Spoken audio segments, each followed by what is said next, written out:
KZSU-FM Stanford, welcome to another edition of Hearsay Culture on the Hearsay Culture Network. My name is Dave Levine. I'm a professor at Elon University School of Law, an affiliate scholar at the Center for Internet and Society at Stanford Law School, as well as affiliated with the University of North Carolina's Center for Information Technology and Public Life and the University of Milan's Information Society Law Center. Today, I am excited to have back on the show a guest who's been on the show at least once, and I think so, and who Several I've times. known, yeah, exactly, who I've known since my time at Stanford when I was a fellow, Professor Siva Vaidhyanathan of the University of Virginia, the Robertson Professor of Modern Media Studies. Hearsay Culture listeners will be familiar with Siva's work, the author of several books. I think the last time you were on, Siva, we talked about the Googleization of everything. Probably, So it's been that long. A decade ago. About a decade. Yeah. But we have been, of course, in touch and talking through social media and other venues since then. Today, we are going to be chatting with Siva, whose resume is extensive, but I'll simply say is one of the pioneers in the internet space, the internet policy space, really overlapping with law as well, heavily in copyright issues, but also a prolific author both of mainstream media books as well as scholarly works. I'll leave it there because people can find all Shiva's works all over the place. But today, we are going to be discussing an article that Shiva wrote for the Nathan that was we're recording on December 20th. This was published just a few days ago, entitled "Elon Musk's Real Threat to Democracy Isn't What You Think." And before my listeners say, okay, here we go with another, running down of Elon Musk, which has been well done in the media, we're going to kind of pass by that and focus on the substance of the article, which frankly is not well reflected in the title as is sometimes the case, which focuses really on the ways that Elon Musk's businesses operate in spaces that private entities traditionally do not operate in. In the case of this article, we're going to be talking about Starlink, but specifically the New York Times reporting upon which Shiva bases his article of Starlink's use by the Ukrainian military to operate in the Russian-Ukrainian war, and Elon Musk's individual power in deciding how that technology is used, in this case, to wage a war of defense, and where that leads us. So we're going to be talking about Elon Musk, not as much the man, although that's obviously part of it because he personifies his businesses, but I'll say Elon Musk, the conglomerate of businesses, right? And the world in which he operates and what we can take from it. So this is our focus today. Shiva is joining us via Zoom. Shiva, thanks for coming back on the Hearsay Culture Network. Oh, my pleasure, Dave. Good to be here again. So it has been too long, actually. It has been way too long. It has been way too long. And I was looking back and I realized that it has been that long. And of course which is really kind of want to start off, and this is the way to do it. You and I have been in touch since 2011, but of course, the last time you were on was 2011, and the internet, let's start, was a very different place than it is now. Yeah. Oh yeah. So back in 2011, go ahead.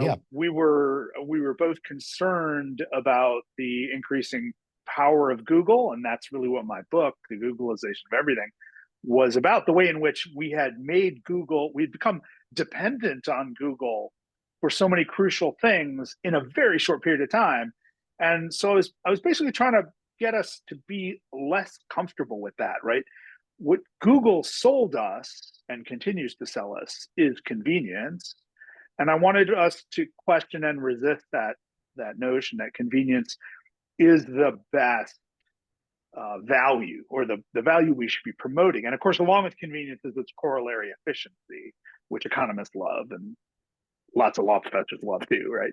But and I wanted to say, like, aren't there deeper, better values that we should be considering when we build out this information ecosystem? And I think what we've seen in the ensuing decade and a couple of years is that we seem to be, and not just in the internet, but in the in the trajectory of digital technology, we seem to be doubling down on convenience, entertainment, and efficiency at the expense of, even though we're aware of the extent to which we might want to invest in deliberation, in conversation, in appreciation for each other, right? These values that we've built other institutions to support, but we seem to be undermining those institutions and defunding them and crushing them, like the one in my background here, you know, and the kind we both work for. And at the same time, we seem to be celebrating and shifting our worship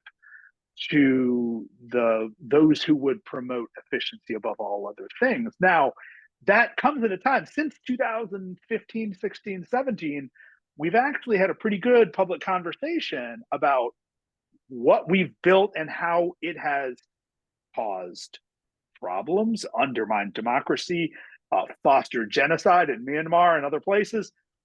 So it's not like what I'm telling you is the whole story. We actually have a pretty good basis from which to criticize a lot of the moves that we have collectively made over the last 20 years, but we're not actually doing anything about it, right? And now Musk is himself the sort of paradigmatic leader in this process of social engineering, right? The idea that he, and I would say his confederates, are explicitly involved in the project of creating a new sense of humanity, they hope, a new sense of the world, they hope, one designed along their own values and their own preferences, and with lack of concern for the diversity of other values and the array of other concerns, right? So rebuilding society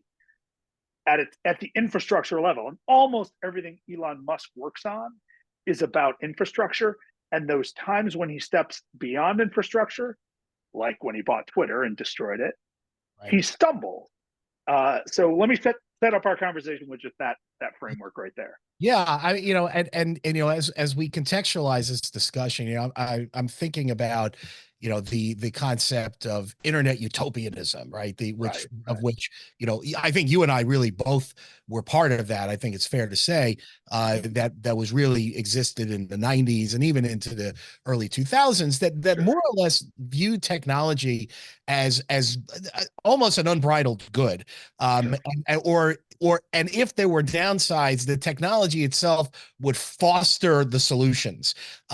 You know, obviously people view technology, or at least a lot of people view technology much more cynically and in a less utopian manner. Have you thought back on that thinking? Yeah, what's your yeah. So like when I was doing my early work on copyright, of course, and the digital moment brought us this vision, this opportunity for true democratization of information and an ability to foster and enable new voices and new levels of creativity. And I think we were both concerned that the traditional copyright system, as morphed in the 90s, was actually working against that potential for creative effervescence. Right. When I look back on those days, I think I can call it a draw. I think we've had tremendous creative effervescence around the world, often fostered by digital technology, but we've also had the continuance of dinosaurs, of monsters that have managed to create ways to tax us and distract us, and sometimes overcharge us with our cultural products. But we've also seen the emergence of a new set of oligarchs. So in 2004, I had a book called The Anarchist in the Library, where I mapped out these two models and said neither one of these models are good for human flourishing in the 21st century. One is the anarchistic model, this notion that there will be no sense of authority, or there might be no sense of authority that judges what is good and what is proper in our conversations and our collaborations, that everything will be improvisational. And while there are some virtues to that, I thought there would be real costs to any Republican form of government, right? Smaller Republican form of government.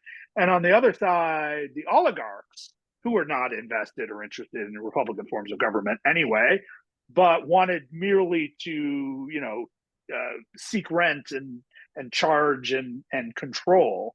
And I thought that what we were building was an information ecosystem designed to, or allowing both anarchists and oligarchs to battle it out for our attention, and possibly create the worst possible combination of the two. And I'm afraid it came true.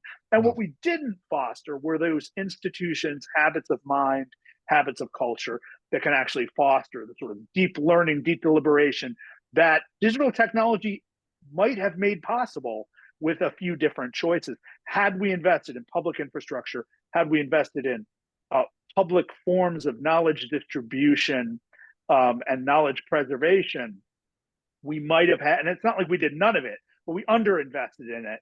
We might have actually created a much more enlightened 21st century. And I don't think anyone can look back at the first quarter of the 21st century and say that we as a species are more enlightened and ready to take on the challenges than we were, in 1999. It is remarkable. The information wants to be free mindset Right. very much seems to have, I think unintentionally denigrated what some people are now talking about in a reinvigoration of civic values, right? Right. But also, but also to your point, and my question is the deliberative process, Right. which seems to be lacking. Yeah. One thing that I was curious about in thinking about your article, but also in thinking about Musk, is when I teach this topic, right? And for a number of years, I talked about the Arab Spring, right? I talked about how, and putting aside it happens to be Twitter, but the idea was that you've got social media networks, but the internet that as an infrastructure allows people to communicate outside of hyper repressive communities, cultures, countries, right? Yeah. And make connections that allows the world to have a better understanding of what is happening in places where we otherwise would have relied on press, right? And yet somehow it seems like there's less understanding of each other as a result of this technology. Where did we go wrong? So I don't know if it's a result of the technology, but it's definitely in collaboration with certain ways that the technologies sort of structure our interactions. So what I mean by that is we have, we can go back to 2011. And what really happened in 2011 was a Mediterranean-wide youth uprising. This was often missed in the story, right? The story is all about the political change, first in Tunisia and then Egypt, and the overthrowing of two very sclerotic dictatorships, both of which, by the way, have ended up worse than what we had before. But putting that particular thing aside, the story we all missed, actually, I'm not sure all of us missed it, but the real story there was not about social media. It was about young people across the Mediterranean, from Barcelona to Athens to Tel Aviv, Alexandria, Tunis, and all the way across to Morocco, rising up and saying, we have minimal opportunities, we have tremendous corruption, our rent is too high, our job opportunities are too low, and we have so many resources concentrated among so few people in all of those places. And those resources could be opportunities or straight up wealth. And they all basically had the same complaint. And there were uprisings in all of those cities. And we missed all that. And yes, people use the tools available to them, their phones. And by the way, the major method of communication across all of this was SMS texting using the old Nokia phones that were so dependable. Right? 2011, not a lot of people had smartphones. So not a lot of people actually had Facebook and Twitter. In fact, almost nobody in Egypt used Facebook or Twitter. Facebook and Twitter were important for the rest of the world to understand what was going on in a place that was at that point basically devoid of journalists. But the real energy and agenda there, I think we missed, and that disaffection continues throughout the world, and we see it in various forms throughout the world. And when you look at the color revolutions in the former Soviet states, when you look at Occupy in this country, you see elements of it, and you can see a right-wing version of it in various places around the country, around the world as well, right? We've seen echoes of it time and time again. I think we missed that story. The role of technology in that has been that our technological changes have given rise to higher expectations. It's given people around the world a sense of how others live and what others have and what others have not. And it has, created this really distorted field of awareness. But it has definitely raised all of our expectations for a better life at a moment when across the world, young people are facing worse prospects than we did when we were young. And that disaffection is being channeled through these services that, are in cahoots with the Chinese government, right? In the case of TikTok, or are being run by a megalomaniac in the case of Twitter/X, right? So it's just this really bizarre thing that we built. And it's not at all what, John Perry Barlow imagined we were building in the 1990s when he idealized this new world that he saw as exceptional and distinct from our physical worlds. And it's not quite what the Chinese government would like to build, right? There are ways in which it's succeeding and ways in which it's failing to build a complete surveillance system, and extend it beyond China. But again, those are the two models we're dealing with, and it's not satisfying the needs, the information needs, the communication needs, and the wealth distribution needs of the great majority of humans. Meanwhile, all of these machines are burning carbon like we've never done before. So that's a whole other story. Which is which we probably don't even have time for, even right. in the time frame we have on Hearsay Culture. We're chatting with Professor Siva Vaidhyanathan of the University of Virginia on Hearsay Culture and the Hearsay Culture Network on KZSU. So let's turn to the man of the hour. Certainly, maybe the decade. Maybe the century, Elon Musk. Again, the focus here being not Musk as much the person, but what Musk has put together. So I read the title, but the title of the article doesn't really tell you what the article is. The subtitle does. It's better. How the attention-starved CEO took over our communications infrastructure. That's right. And that's what the article is much more about. So I'm going to ask a better question than that and start here. We've got these infrastructural companies that Musk owns. We hear about Twitter or X. We hear about SpaceX. Those are the two, that have been very successful. We have Tesla, right, which also is very well known. But then you've got Starlink, which we don't hear about much, and the Boring Company, which is I think the weirdest of Musk's entities. So really weirder than Neuralink? I think, well, weirder in terms of what it's actually done or not done, as the case may be. So it's a weird place to start, but let's put aside the big ticket entities. We're going to talk about Neuralink shortly, but the infrastructure concept that Musk does embody in a lot of ways, I think is reflected in this concept of the Boring Company. Let's talk a little bit about that one. I mean, I haven't been able to figure out what exactly the Boring Company hopes to accomplish, right? Yes. It's a pun. It basically, as far as I can tell, is designed to build tunnels Tunnels, that right. that might at some point carry vehicles through them at some rate of speed, which sounds to me like a subway, but Right, what do I know, right? Yeah, yeah. Uh, and there have been lots of moments where Musk has convinced political leaders in California and other places that he's like ready to build some amazing project for them that'll transform life in their cities. But as far as I can tell, nothing has really happened. It's a privately owned entity too, so there's really no oversight. There are Right. no shareholders to ask what's going on, like what's up the next quarter. It's a very opaque organization.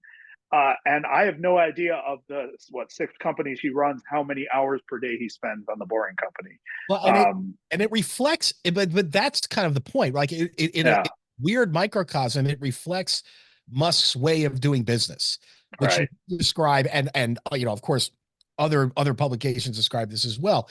How would you describe? And I don't mean the man who Yeah, it's the ridiculous, sure. odd things on X.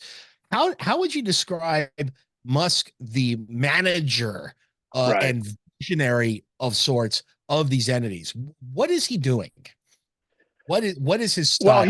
he is a wannabe engineer, right? So he's not actually an engineer in the sense that he's never actually done the work of an engineer, Right. but he envisions and imagines new ways of living. Yeah.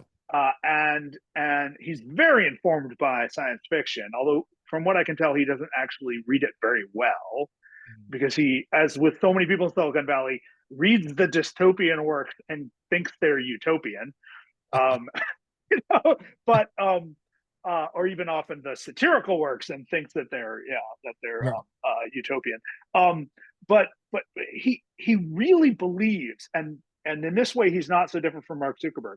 He really believes that he has the knowledge, authority, and rectitude to alter our fundamental ways of being, to address the the the biology that guides us, to direct the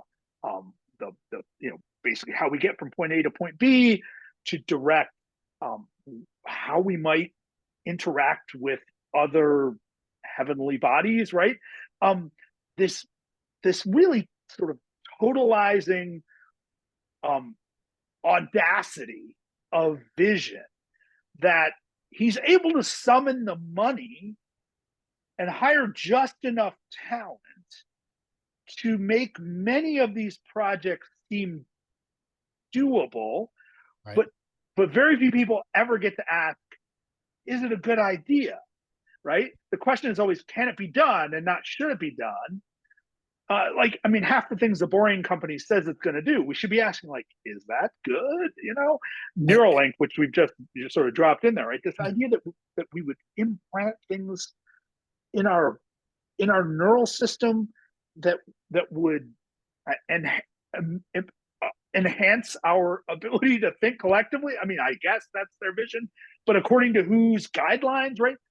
Who would build in the structures and affordances of this Neuralink system? Well, of course, Musk and the people he pays, right? So, it is it is remarkable. So I want to play for us the particular way that Musk has described his own vision for a few of these companies. This is a video, a clip from an interview that he did a couple of years ago at an event hosted by CNET. I don't want to play it and get your reaction. yeah. Well, yeah, I suppose so. What SpaceX is trying to do is to extend consciousness, the scope and scale of consciousness beyond Earth, and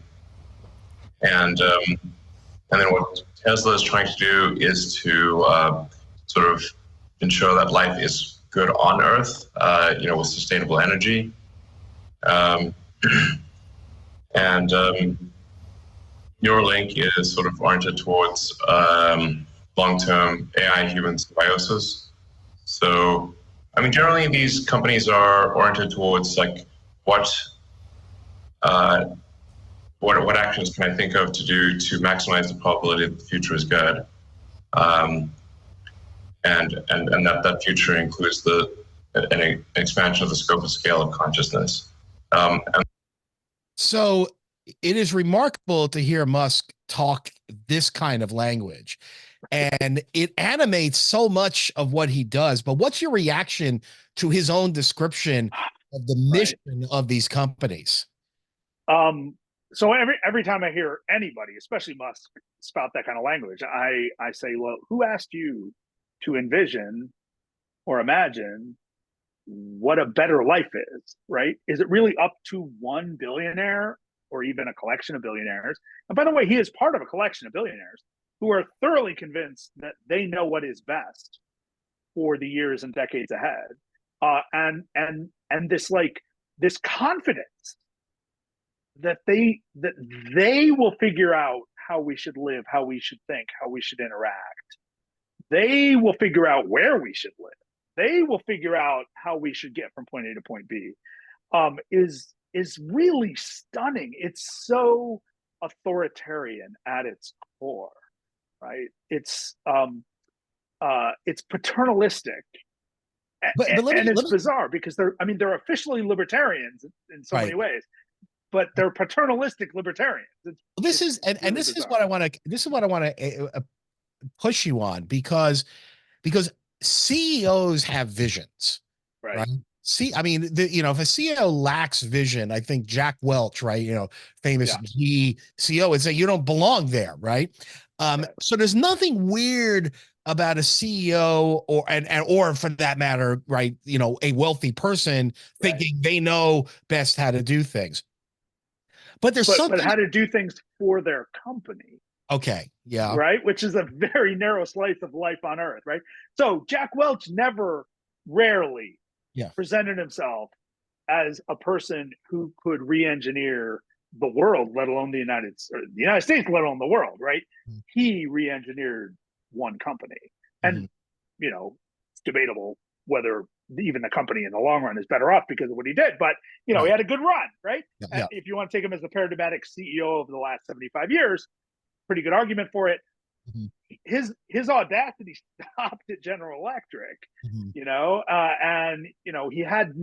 wasn't trying to redesign humanity, right? And that is the difference. Well, so I'm trying to conceptualize before we take our break just how to, in a short period of time, how to think about Musk within this broader scheme. Is he akin to, of sorts, a robber baron? Now, he's not building libraries or universities yet, but the robber barons at least had a concept that their wealth, right, with maybe not within the company, as your point, right, but outside the company, should be used for the greater good. And when Musk articulates his vision, he is talking about humanity, and in a weird way, his destruction of Twitter, right, which is not really the focus of our discussion today, but Twitter is in his view part of having to run a company that is missing the vision. It turns out his vision of speech, whatever that is. So is there a way to analogize him to the robber barons of old? Only to the extent to which many of the robber barons bought into the ideology of the moment, which was social Darwinism. Mm-hmm. Okay. And the sense that we should structure our political economy so that we don't encourage dependence, that we don't promote the feeble-minded to breed, that we enhance the greater races, those sorts of themes that come out of the social Darwinism of the 19th century and spread well into the 20th century through the eugenics movement and all of that. Though there were some robber barons who took that all very seriously, and there were many professors who took that very seriously as well. So it wasn't just robber barons. This new breed, I would put Musk and Zuckerberg as a sort of a lighter version. I would put the Google guys here. I would put all the people involved in OpenAI on this level of being, in some ways, brand new. In some ways, they are oligarchs of a new breed because of their complete faith in themselves and in the tools that they are presenting to us.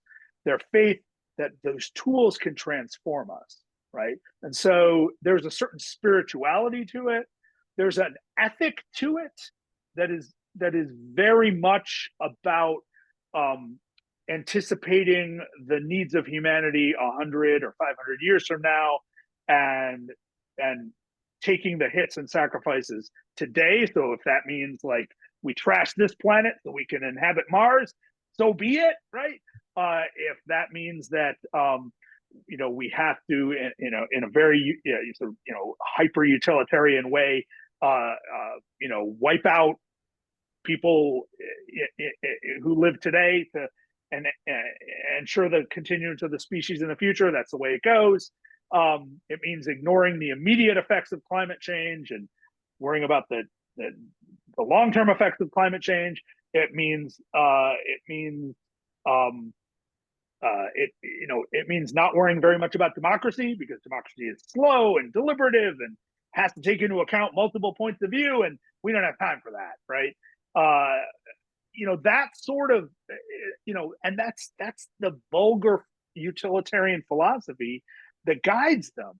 And it really is part of their conversation. And when you add to it the fact that people keep throwing money at them, and there is no point at which anyone ever calls them on their shtick, it means that they just go for it.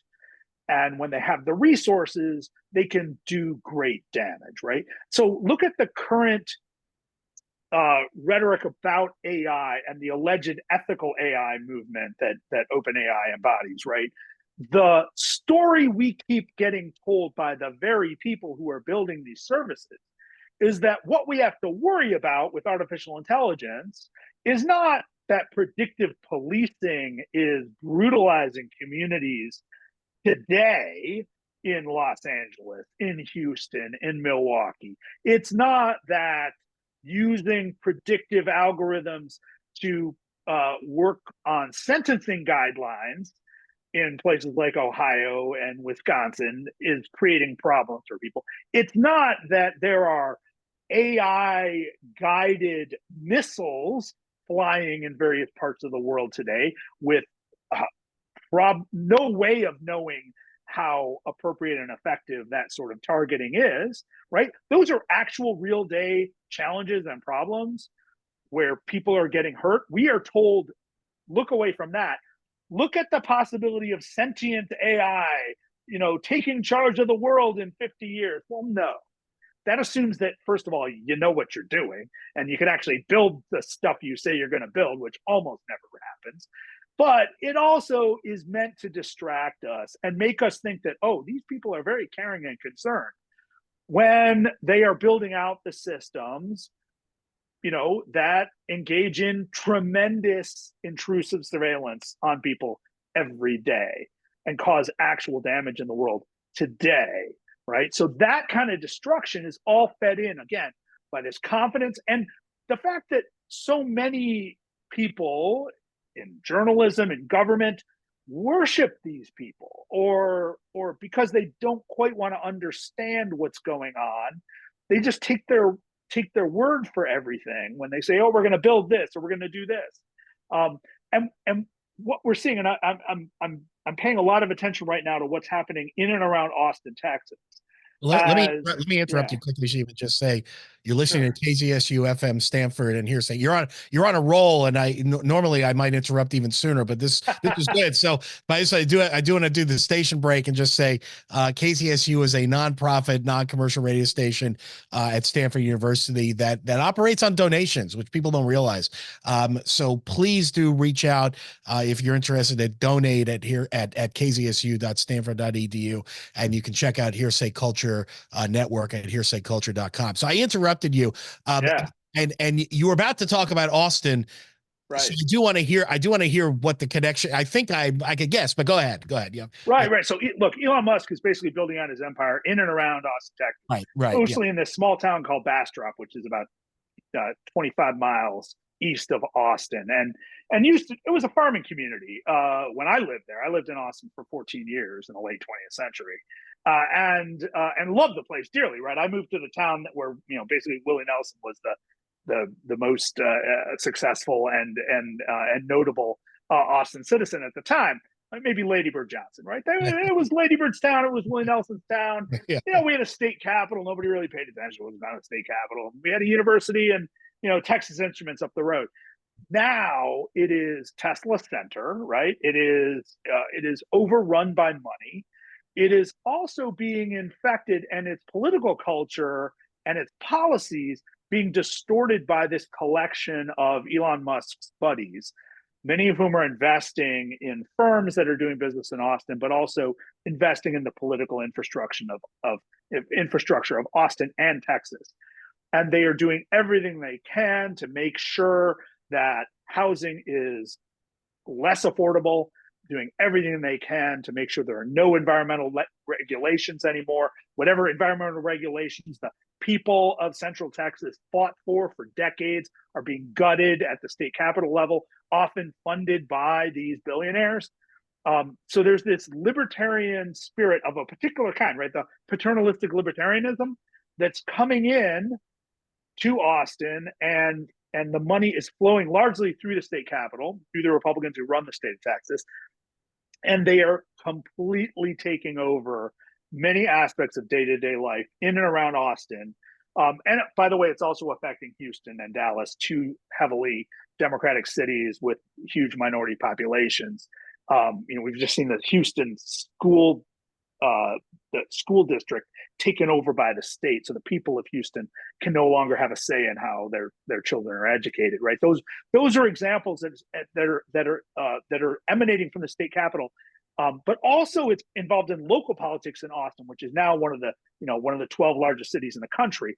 And this is all early, but I'm paying a lot of attention right now to who the players are in local politics in Austin and how connected they are to the PayPal group, the PayPal mafia, including Elon Musk, because a lot of that money came from that small group of guys who were in and around Stanford and Silicon Valley, 20 years ago.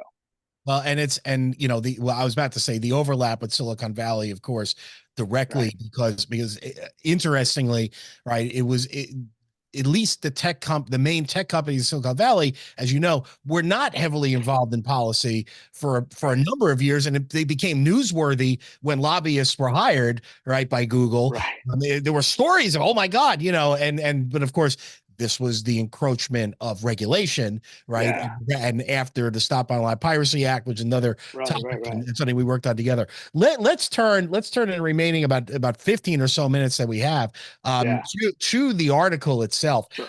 Because this, from what you're describing in Austin, right? Starlink is very much kind of a precursor. I mean, although arguably even a bigger deal, right? Precursor scenario. The story of Starlink and Ukraine, which was covered by the New York Times, but then didn't get the attention I thought it would. So here we are, right? Is really an amazing one. Can you summarize for my listeners what it is that Starlink is controlling and operating that space?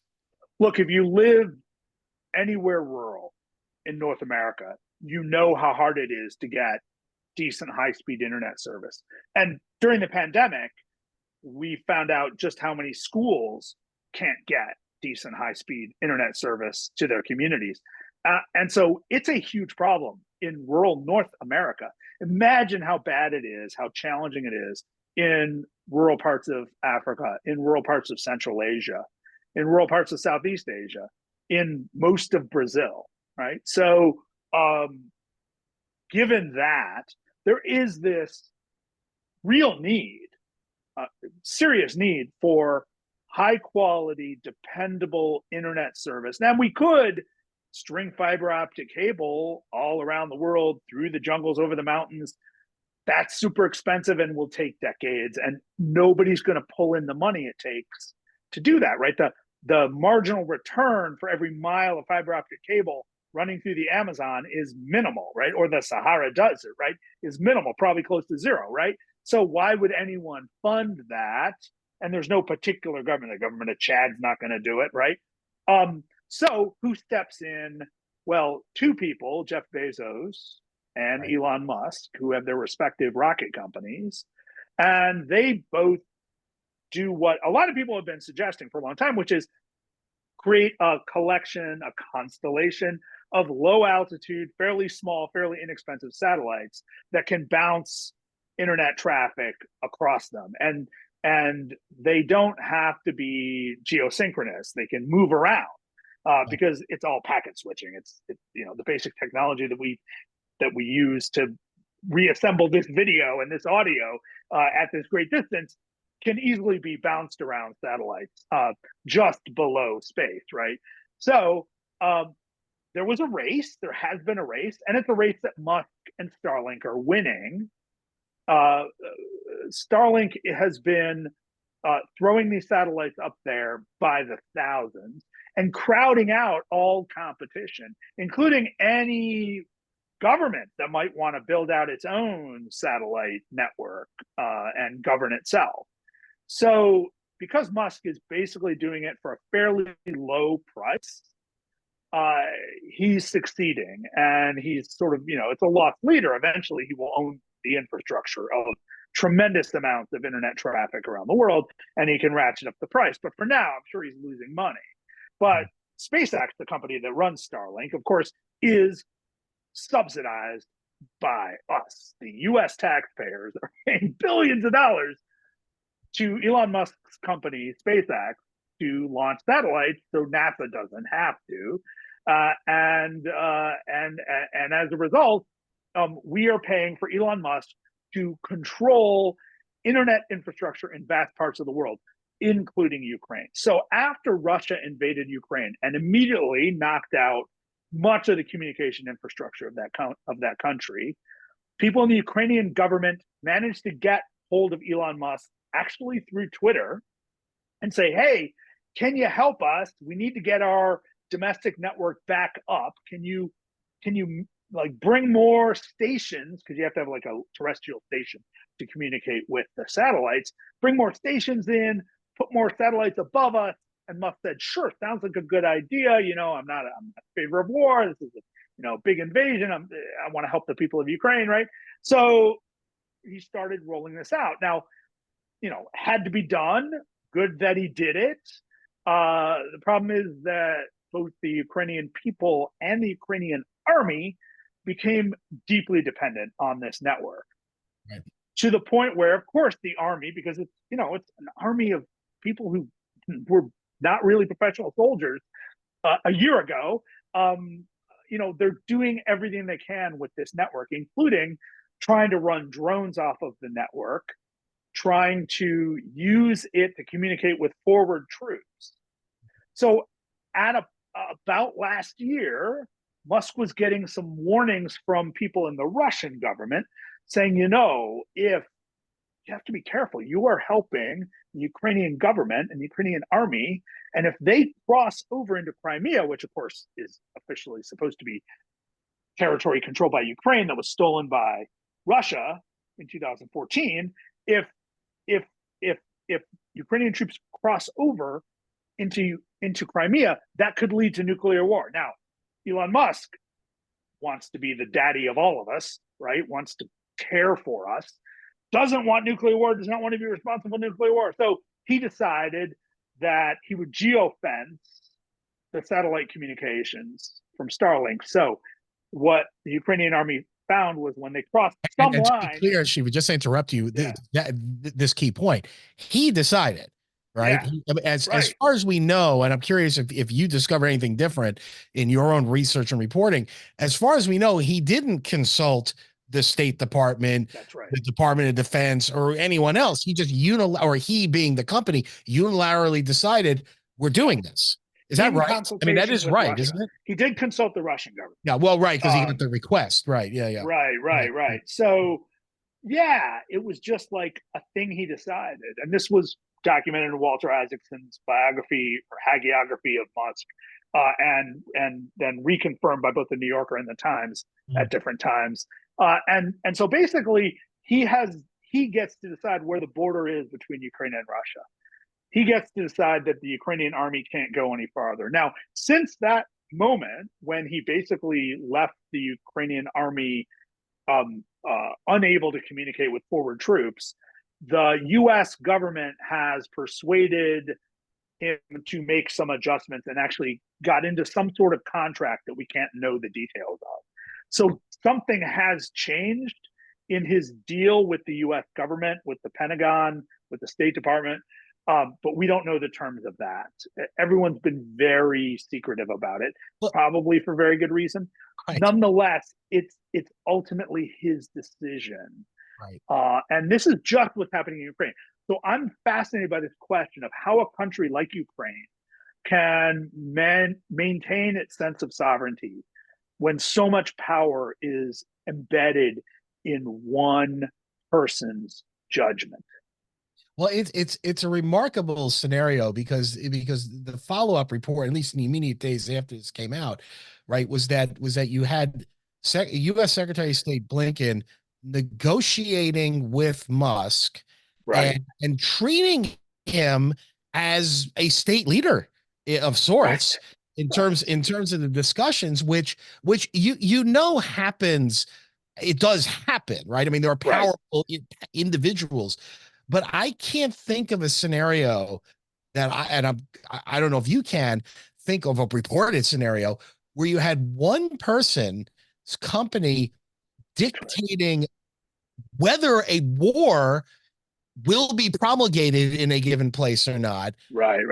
Based upon not armies, guns, and the things you think of, but by controlling the means of communication, and in that sense being operating at a global level. I mean, am I wrong? I mean, are there any parallels that directly in the only one I can think of is JP Morgan in the early 20th century financing, basically financing, World War I, and helping finance World War II, although it's debatable which side he was financing in World War II. Exactly. So, but that's just about pumping money. That's not just, that's a huge thing, right? And look, when people around the world, especially in the United States, saw one person, the richest person in the world at that time, exercising so much power, we changed things, right? We rose up through our systems of governance, and we said, we must distribute power. We must break up companies' trust. We must make sure that nobody has that much power over the major decisions that might be life or death decisions. No one person. That's why we have democratically elected governments, to be able to do better. And even if they're not democratically elected, at least they're countervailing powers at work in the world. So this idea that one person should have this much power, it should be so noxious. But look at the ways in which the Biden administration has to bow to this person, because we have become so to him so quickly, even though he's dependent on the Biden administration and the Obama administration. Like, Musk is as rich as he is because of the massive government subsidies to SpaceX and to Tesla. Straight up. He is the biggest beneficiary of federal spending and tax breaks of anybody in the world. Nobody lives off the U.S. government fatter than Elon Musk. And yet, Musk gets to call the shot. Well, but here's, I can imagine listeners saying, but wait a minute, no one was building this network that allowed communication in parts of the world where it wasn't profitable. So Musk invested, right? He might be losing money. Of course, they're private entities. We don't really know, but he might. So yeah, he gets to make that call. If the if the UN, I mean, I'm making this up, right? But if the UN or the U.S. government or name your, ICANN. I mean, that's ridiculous. But the point is, if some internet entity wanted to do it, or then they would get to decide. So absolutely. This is the problem here. Like, I can make fun of Musk. You can make fun of Musk. We can criticize him. He's a misogynist. He's an anti-Semite. He's a transphobe, all of which are true, right? He's not a big fan of democracy. A big problem. And yet, the guy can do what he wants to do with whatever he buys. Absolutely. But that's only because we let him. That's only because our government and our leaders have capitulated to him. We had a moment, and it might not be too late, when governments of the world could have built out that infrastructure. The vision was there. The technology is not that sophisticated. It's actually not that expensive. We could have done it. We gave tax breaks to people like Musk instead, but we could have done that. We could have actually had a true global communication network with reasonable rules and reasonable regulations and reasonable access at reasonable cost, and worked out the details in international negotiations. And it actually could have been a major move forward, for instance, to enforce American hegemony over the global internet, which, by the way, we've lost. Well, so, and not that I want to, champion American hegemony, but there was a moment, better American hegemony than Musk hegemony or China hegemony, because that's really what we've got coming. Well, and right. And, I mean, the irony, because we come full circle, is, of course, as you alluded to, is that the internet was supposed to be that. And in its earliest incarnations, the John Perry Barlow kind of, model, which of course comes out of the 60s and what have you. But the idea that, that the U.S. did have that opportunity and has lost it. So in the last few minutes that we have here, and we really have two. So the final question here, Siva, and this has been terrific. We've been chatting with Siva Vaidhyanathan of the University of Virginia on Hearsay Culture and the Hearsay Culture Network. What do we learn from this? I mean, I invite you back, and I mean that sincerely. Not it's the holiday season, so we'll do something in January. February. I invite you back to kind of part two of this, which is now what do we do, which we both been alluding to. But what do we take? What are the lessons of this story of Starlink in Ukraine and control of infrastructure that you would want listeners to take from this? So, number one, everything is political. Like, nothing that is allegedly technological is separate from the social, the cultural, the economic, and the political. Everything is political, right? And so we have to approach these questions politically. Where is the power getting vested? Who gets to exercise power? How is power accountable, and to whom? And that's why we have institutions of government, to have power curbed, flowed, revealed, and regulated. And we forget that. We've had this crazy 50 years, maybe 60 years of ideological surrender, saying if we just let the rich guys do what the rich guys want to do, things will be okay, when there is no evidence to that claim. In fact, we have to take back control over these big systems through which power flows.